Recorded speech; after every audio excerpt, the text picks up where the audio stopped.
ಸ್ನೇಹಿತರೆ, ಇವತ್ತಿನ ವಿಡಿಯೋದಲ್ಲಿ ಸ್ವಸ್ತಿ ಶ್ರೀ ಪರಾಭವ ನಾಮ ಸಂವತ್ಸರದಲ್ಲಿನ ಸಿಂಹ ರಾಶಿಯವರ ಭವಿಷ್ಯ ಯಾವ ರೀತಿ ಇರುತ್ತೆ ಅಂತ ತಿಳಿಸ್ಕೊಡ್ತೇನೆ.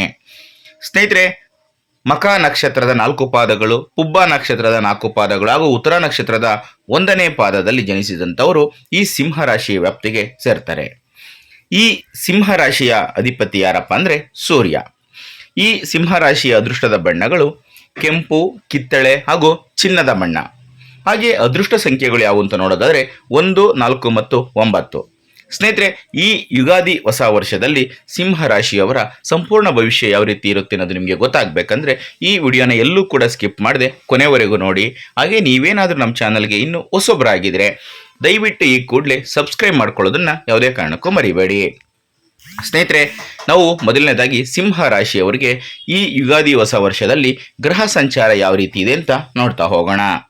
ಮೊದಲನೇದಾಗಿ ಶನಿ. ವರ್ಷ ಪೂರ್ತಿ ಶನಿಯು ನಿಮ್ಮ 8ನೇ ಮನೆಯಾದಂತಹ ಮೀನ ರಾಶಿಯಲ್ಲಿ ಸಂಚಾರವನ್ನು ಮಾಡ್ತಾ ಇರ್ತಾನೆ. ಇದನ್ನು ಜ್ಯೋತಿಷ್ಯ ಶಾಸ್ತ್ರದಲ್ಲಿ ಅಷ್ಟಮ ಶನಿ ಅಂತ ಕರೆಯಲಾಗುತ್ತೆ.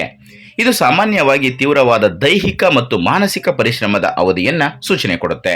ಜೊತೆಗೆ ನಿಮ್ಮ ಪ್ರಯತ್ನಗಳಲ್ಲಿ ನಿರಾಶಾದಾಯಕ ವಿಳಂಬವನ್ನು ಕೂಡ ಸೂಚಿಸುತ್ತೆ.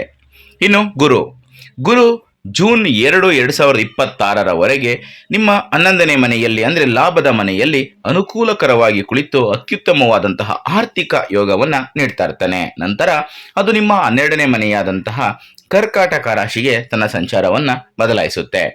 ಅಕ್ಟೋಬರ್ 31, 2026ರಂದು ಗುರು ನಿಮ್ಮ ಜನ್ಮ ರಾಶಿಯಾದಂತಹ ಸಿಂಹ ರಾಶಿಗೆ ಪ್ರವೇಶವನ್ನು ಮಾಡುತ್ತೆ. ಜನವರಿ 25, 2027ರಂದು ನಿಮ್ಮ 12ನೇ ಮನೆಗೆ ಮತ್ತೆ ಹಿಮ್ಮುಖ ಚಲನೆಯನ್ನು ಪ್ರಾರಂಭ ಮಾಡುತ್ತೆ. ಇನ್ನು ರಾಹು ಕೇತುವಿನ ಸಂಚಾರ.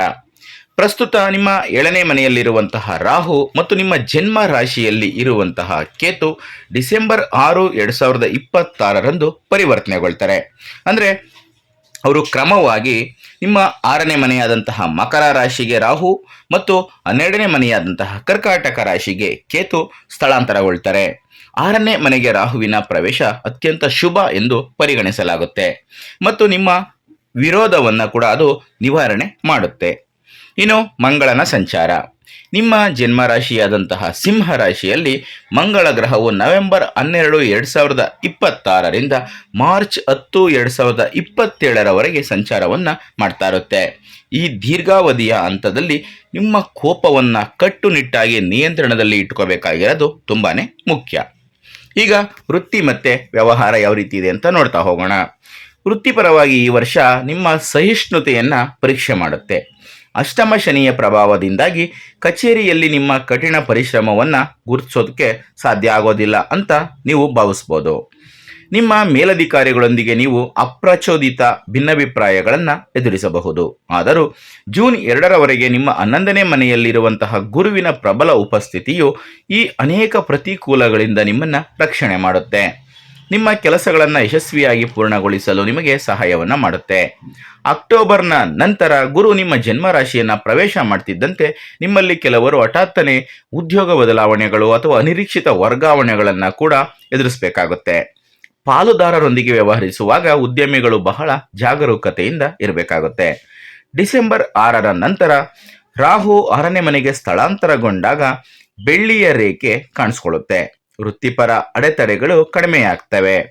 ನೀವು ನಿಮ್ಮ ಪ್ರತಿಸ್ಪರ್ಧಿಗಳ ಮೇಲೆ ಬಲವಾದ ಮೇಲುಗೈಯನ್ನು ಸಾಧಿಸ್ತೀರಿ.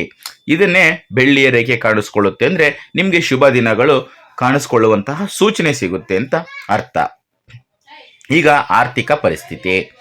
ನಿಮ್ಮ ನಿರೀಕ್ಷಿತ ಆದಾಯ ಮತ್ತು ವೆಚ್ಚಗಳು ಕಾಗದದಲ್ಲಿ ಸಮತೋಲಿತವಾಗಿ ಕಂಡು ಬಂದರೂ ಕೂಡ 12ನೇ ಮನೆಯಲ್ಲಿ ಅಷ್ಟಮ ಶನಿ ಮತ್ತು ಗುರುವಿನ ಸಂಯೋಜಿತ ಪರಿಣಾಮವು ಅನಿರೀಕ್ಷಿತ ಆರ್ಥಿಕ ನಷ್ಟವನ್ನು ಉಂಟು ಮಾಡಬಹುದು. ಜೂನ್ 2ಕ್ಕಿಂತ ಮೊದಲು ಹಳೆಯ ಸಾಲಗಳನ್ನು ತೆರವುಗೊಳಿಸೋದಕ್ಕೆ ಮತ್ತು ಪ್ರಮುಖ ಹಣಕಾಸು ವಹಿವಾಟುಗಳನ್ನು ಅಂತಿಮಗೊಳಿಸೋದಕ್ಕೆ ಸೂಕ್ತವಾಗಿರುತ್ತೆ. ಇದನ್ನು ಜೂನ್ 2ನೇ ತಾರೀಕಿನ ಮುಂಚೆನೇ ನೀವು ಇದನ್ನು ಮಾಡ್ಕೋಬೇಕಾಗುತ್ತೆ. ವರ್ಷದ ನಂತರ ವೈದ್ಯಕೀಯ ಅಗತ್ಯಗಳು ಅಥವಾ ಪ್ರಯಾಣಕ್ಕೆ ಸಂಬಂಧಿಸಿದ ವೆಚ್ಚಗಳು ಹೆಚ್ಚಾಗುವ ಸಾಧ್ಯತೆ ಇದೆ. ಯಾರ ಸಾಲಗಳಿಗೂ ಖಾತರಿದಾರರಾಗಿ ಅಂದರೆ ಶ್ಯೂರಿಟಿಯನ್ನು ಕೊಡುವಂಥದ್ದನ್ನು ನೀವು ತಪ್ಪಿಸಬೇಕಾಗತ್ತೆ. ಏಕೆಂದರೆ ಇದು ಆರ್ಥಿಕ ನಷ್ಟದ ಹೆಚ್ಚಿನ ಅಪಾಯವನ್ನು ತಂದೊಡ್ಡುತ್ತೆ. ಅಂದರೆ ಅದ್ರ ಬಗ್ಗೆ ನಿಮಗೆ ಅರಿವಿರುತ್ತೆ. ಬೇರೆಯವರಿಗೆ ಶ್ಯೂರಿಟಿ ಕೊಡೋದ್ರಿಂದ ನೀವು ಯಾವ ರೀತಿ ಸಿಕ್ಕಾಕೋಬೋದು ಅನ್ನೋದು ನಿಮಗೆ ಗೊತ್ತಾಗಿರುತ್ತೆ. ಈ ವರ್ಷ ಆರ್ಥಿಕ ಪ್ರಕ್ಷುಬ್ಧತೆಯನ್ನು ತಡೆದುಕೊಳ್ಳುವ ಏಕೈಕ ಮಾರ್ಗ ಅಂದರೆ ಉಳಿತಾಯದ ಮೇಲೆ ಕಟ್ಟುನಿಟ್ಟಾದಂತಹ ಕ್ರಮವನ್ನು ಪಾಲನೆ ಮಾಡೋದು. ಈಗ ಕುಟುಂಬ ಮತ್ತು ವೈಯಕ್ತಿಕ ಜೀವನ ಹಾಗೆ ಸಂಬಂಧಗಳು. ಕುಟುಂಬ ವಿಷಯಗಳಲ್ಲಿ ತಾಳ್ಮೆ ನಿಮ್ಮ ಮಾರ್ಗದರ್ಶಿ ಸೂತ್ರವಾಗಿರಬೇಕಾಗುತ್ತೆ. ಡಿಸೆಂಬರ್ 6ರವರೆಗೆ ರಾಹು 7ನೇ ಮನೆಯಲ್ಲಿ ಅಂದರೆ ಕಳತ್ರ ಸ್ಥಾನದಲ್ಲಿ ಮತ್ತು ಕೇತು ನಿಮ್ಮ ಜನ್ಮ ರಾಶಿಯಲ್ಲಿ ಇರುವುದರಿಂದ ನಿಮ್ಮ ಜೀವನ ಸಂಗಾತಿಯೊಂದಿಗೆ ತಪ್ಪು ತಿಳುವಳಿಕೆಗಳು ಮತ್ತು ಮಾತಿನ ಘರ್ಷಣೆಗಳು ಉಂಟಾಗುವ ಸಾಧ್ಯತೆ ಹೆಚ್ಚಾಗಿದೆ. ಶಾಂತ ಮತ್ತು ಪ್ರಬುದ್ಧ ಸಂವಹನ ಮಾತ್ರ ಈ ಸಮಸ್ಯೆಗಳನ್ನು ಪರಿಹರಿಸಬಹುದು. ಮದುವೆಯನ್ನು ಬಯಸುವವರಿಗೆ ಜೂನ್ಗಿಂತ ಮೊದಲು ಉತ್ತಮವಾದಂತಹ ಸಂಗಾತಿಯನ್ನು ಕಂಡುಕೊಳ್ಳುವ ಬಲವಾದ ಅವಕಾಶಗಳಿವೆ. ಅಷ್ಟಮ ಶನಿಯ ಕಾರಣದಿಂದಾಗಿ ನಿಮ್ಮ ಮಾತುಗಳನ್ನು ಸಂಬಂಧಿಕರು ಸುಲಭವಾಗಿ ತಪ್ಪಾಗಿ ಅರ್ಥೈಸಿಕೊಳ್ಳಬಹುದು. ಆದ್ದರಿಂದ ಕುಟುಂಬ ಕೂಟದಲ್ಲಿ ಮಾತನಾಡುವ ಮೊದಲು ಎರಡೆರಡು ಬಾರಿ ಯೋಚನೆ ಮಾಡಿ ನೀವು ಮಾತನಾಡಬೇಕಾಗುತ್ತೆ. ಇನ್ನು ಆರೋಗ್ಯಕ್ಕೆ ಸಂಬಂಧಪಟ್ಟಂತೆ ನೋಡೋಣ. ಈ ವರ್ಷ ನಿಮ್ಮ ಆರೋಗ್ಯಕ್ಕೆ ಹೆಚ್ಚಿನ ಆದ್ಯತೆಯನ್ನು ಕೊಡಬೇಕಾಗುತ್ತೆ. ನಿಮ್ಮ ಜನ್ಮ ರಾಶಿಯಲ್ಲಿ ಕೇತುವಿನ ಉಪಸ್ಥಿತಿ, ನಂತರ ನವೆಂಬರ್ನಲ್ಲಿ ಮಂಗಳನ ಸಂಚಾರ ಅಷ್ಟಮ ಶನಿಯಿಂದ ಸಂಯೋಜಿತವಾಗುವುದರಿಂದ ತೀವ್ರವಾದಂತಹ ನರ ಸಮಸ್ಯೆಗಳು, ಕೀಲು ನೋವುಗಳು ಮತ್ತು ಭಾರೀ ಮಾನಸಿಕ ಒತ್ತಡ ಉಂಟಾಗುತ್ತೆ. ಸಣ್ಣ ಪುಟ್ಟ ಆರೋಗ್ಯ ಸಮಸ್ಯೆಗಳನ್ನು ಸಹ ನೀವು ನಿರ್ಲಕ್ಷ್ಯ ಮಾಡಬೇಡಿ. ತಕ್ಷಣ ವೈದ್ಯರನ್ನು ಸಂಪರ್ಕಿಸಿ.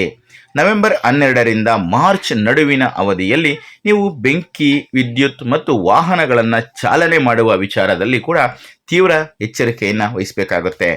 ಯೋಗ ಮತ್ತು ಧ್ಯಾನವನ್ನು ನಿಮ್ಮ ದೈನಂದಿನ ದಿನಚರಿಯ ಅನಿವಾರ್ಯ ಭಾಗವನ್ನಾಗಿ ಮಾಡಿಕೊಳ್ಳುವಂಥದ್ದು ತುಂಬಾ ಒಳ್ಳೆಯದು. ಸ್ನೇಹಿತರೆ, ಈಗ ಈ ಪರಾಭವ ನಾಮ ಸಂವತ್ಸರದಲ್ಲಿ ಕೆಲವೊಂದಷ್ಟು ಜ್ಯೋತಿಷ್ಯ ಪರಿಹಾರಗಳನ್ನು ತಿಳಿಸ್ಕೊಡ್ತೀನಿ.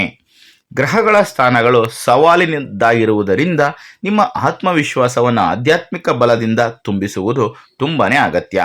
ಹಾಗಾಗಿ ಈಗ ನಾನು ತಿಳಿಸ್ಕೊಡುವಂತಹ ಕೆಲವೊಂದಷ್ಟು ಪರಿಹಾರಗಳನ್ನು ನೀವು ನಿಯಮಿತವಾಗಿ ಅಭ್ಯಾಸ ಮಾಡೋದು ತುಂಬಾ ಒಳ್ಳೆಯದಾಗುತ್ತೆ. ಶನಿ ತೈಲಾಭಿಷೇಕ ಅಂದರೆ ಅಷ್ಟಮ ಶನಿಯ ದುಷ್ಪರಿಣಾಮಗಳನ್ನು ತಟಸ್ಥಗೊಳಿಸಲು ಪ್ರತಿ ಶನಿವಾರ ಶಿವನ ದೇವಸ್ಥಾನಕ್ಕೆ ಭೇಟಿಯನ್ನು ನೀಡಿ ಎಳ್ಳೆಣ್ಣೆಯಿಂದ ದೀಪವನ್ನು ಹಚ್ಚಿ ಸಾಧ್ಯವಾದರೆ ಶನಿದೇವರಿಗೆ ತೈಲಾಭಿಷೇಕವನ್ನು ಮಾಡಿ ತುಂಬಾ ಒಳ್ಳೆಯದಾಗುತ್ತೆ. ಆಮೇಲೆ ಸೂರ್ಯ ನಮಸ್ಕಾರ.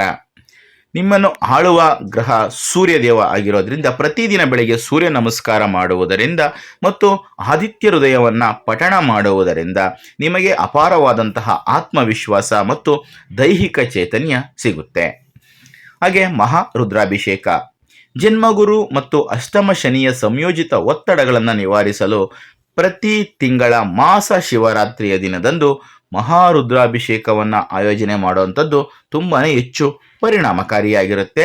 ಸಾಧ್ಯವಾದರೆ ನಿಮಗೆ ಅನುಕೂಲ ಇರೋವಂಥವ್ರು ಇದನ್ನೆಲ್ಲ ಮಾಡೋ ಪ್ರಯತ್ನವನ್ನು ಮಾಡ್ಬೋದು. ಇನ್ನು ಸುಬ್ರಹ್ಮಣ್ಯ ದೇವರನ್ನು ಪೂಜೆ ಮಾಡೋದು.